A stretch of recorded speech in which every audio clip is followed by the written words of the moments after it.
السلام عليكم ورحمة الله وبركاته.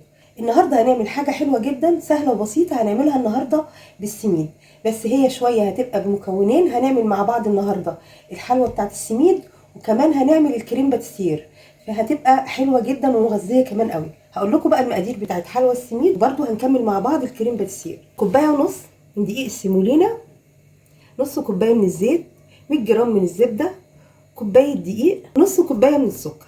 دي هنيجي بقى كده نرفعها على النار، نحط كده الزبدة على النار، طبعا انا مشغلة على الطاسة، وهنحط معاها الزيت شوية كده بس لما الزبدة تسيح.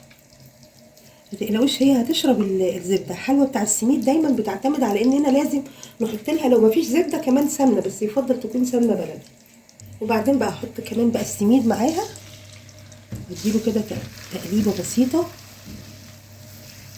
حلوه جدا هتعجبكم. كمان حلوى السميد عملتها معاكم كذا مره في القناه، حلوه قوي. دي من ضمن الوصفات، بس النهارده هنضيف لها برضو الجناش او صوص الشوكولاته من على الوش. وهحط بقى الدقيق، وهنحط السكر، هقلب بقى. طبعا احنا هنشتغل في الدقيق او السميد، يفضل نفضل دايما مستمرين في التقليب، ما نسيبهاش عشان على طول بتتحمر. فانا هقلبها كده معاكم.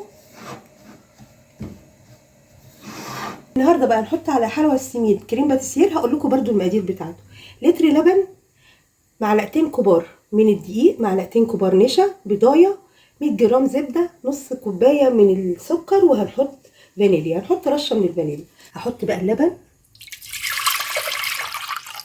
هنحط السكر معاه، الدقيق والنشا، هحط الدقيق والنشا، هحط الفانيليا، هقلبه بس تقليبه بسيطه. وبعدين بالنسبه للبيضايه، ممكن ناخد جزء من الكريم باتيسير بعد ما يخلص ونحطه ونقلبهم شويه مع البيضايه ونرجع نرجعه تاني. بس انا النهارده هستسهل معاكم وهعمل لكم الطريقه السهله. هحط البيضايه معاهم واقلب. بتدينا على فكره نفس النتيجه، يعني محدش يقلق، بتطلع نفس النتيجه. وهنقلب طبعا زي ما انتم شايفين كده على البارد، وبعدين على طول هنرفعه على النار. طبعا الزبده هنركنها شويه، هركن الزبده لما تيجي القوام بتاعنا خلاص يتقل هنحطها برده مع بعض. احنا قلبناه على البارد، هنرفعه بقى على النار ونفضل مستمرين في التقليب بتاعه. بصوا بقى بدأ يلف ازاي، خلاص كده. بصوا القوام بتاعه عايزاه يبقى تقيل شويه. احنا هنحط عليه الزبده طبعا، اول ما نرفعه من على النار هتبدأ تفك معانا ويرجع يلف تاني. بصوا بقى انا طبعا حمرت الدقيق. بصوا بقى بدأ يصفر ازاي. اول ما بيبدأ يخش في اللون الذهبي ده نخلي بالنا منه، لانه على طول بصراحه بيبدأ يتلسع الاطراف بتاعته، يعني لو ما خليناش بالنا واحنا بنحمره هيتلسع معانا. هياخد بس اللون الذهبي، وبعدين على طول هحط له بقى الميه. حابين تطفوه باللبن هيبقى طعم برده، بس انا ايه النهارده هحط له ميه. هنحط بقى الميه، بسم الله.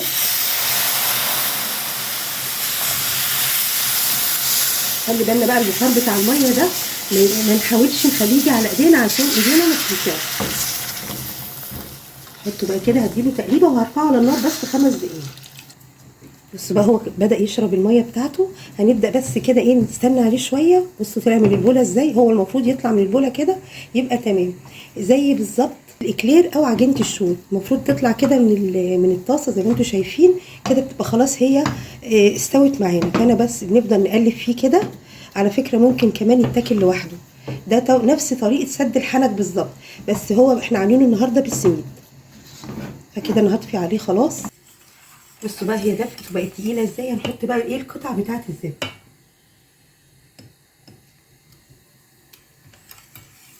على طول كده. وفضل هي طبعا سخنه علشان على طول تبدا تسيح مع الكريمه، وهي بتلف هتحسوا ان هي فكت، هترجع تاني تلف تاني، فما تخافوش منها.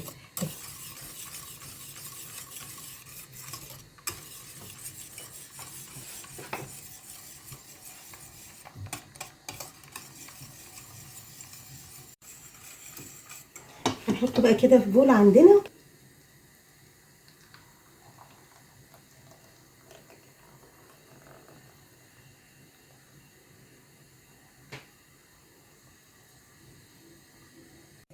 بصوا بقى هنطبق الوصفه بتاعتنا جايبه صينيه بايركس، ممكن في اي حاجه على فكره.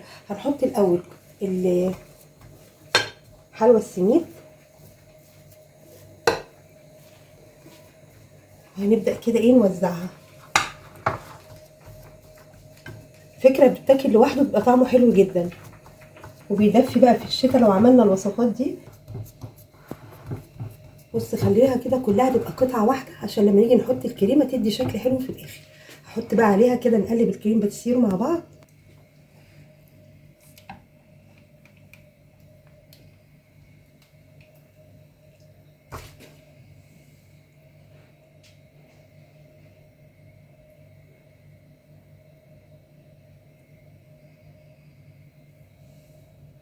بالراحه بقى كده، نسويها كده بالراحه، وهي هتبدا تتجمع كلها في الصينيه، تبقى قطعه واحده.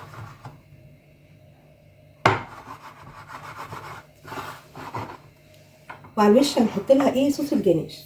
صوص الجناش ممكن نعمله مع بعض، بس انا النهارده ما طولتش معاكم الفيديو، فهنحط على الوش. ممكن نعمله مع بعض في فيديو تاني، او احط لكم الفيديو اللي انا عملته قبل كده في القناه، احط لكم اللينك بتاعه. بالراحه كده نوزعه عليه.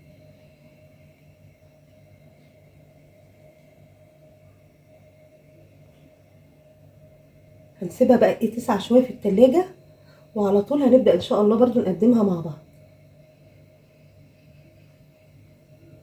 بصوا بقى، بعد ما سقعت هنحط لها بقى طبقه من الكاكاو كمان على الوش، عشان تديها برضو شكل حلو يعني في التقديم.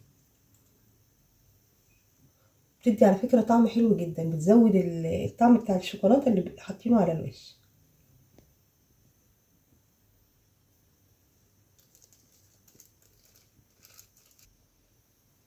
هنغطيها بقى كده كلها بالكاكاو.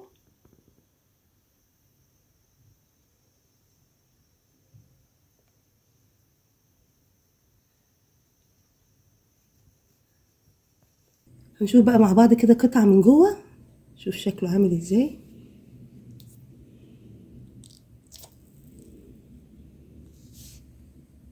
بصوا حلو جدا، حلوى السميد مع الكريمه مع الكاكاو بيدوا شكل جميل جدا، وفي نفس الوقت من الحلويات الخفيفه البارده.